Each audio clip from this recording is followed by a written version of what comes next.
Hello guys, কৈরিক দেখো মশারির ভিতরে কি করে বেড়াচ্ছে।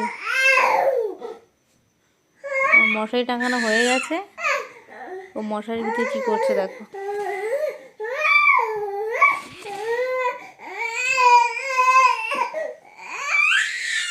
এবার কৈলিটার জন্য বায়না করছে আবার।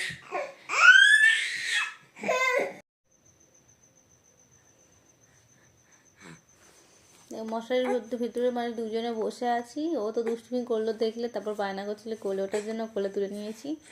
এখন এই বসে আছি, জানি না কখন ঘুমাবে আর আমি ঘুমাবো ওর সাথে সাথে। তোর পাপা এখনও কাজ করছে, ঘুমাইতে আসেনি। তো আমার যদি ঘুম পেয়ে যায়, ও যদি ঘুমিয়ে পড়ে আমি ঘুমিয়ে পড়বো, কিন্তু ও এখন ঘুমাচ্ছে না। কি পাপা? মাম্মা, মাম্মা টুপি পরবে না? এটা তো টুপিটা তো সেট করা, টুপি খুলতেও পারবো না, টুপি পরবে না। এত ছোট, এখন টুপি কিছু বোঝে না, অথচ টুপি পরতেই চায় না।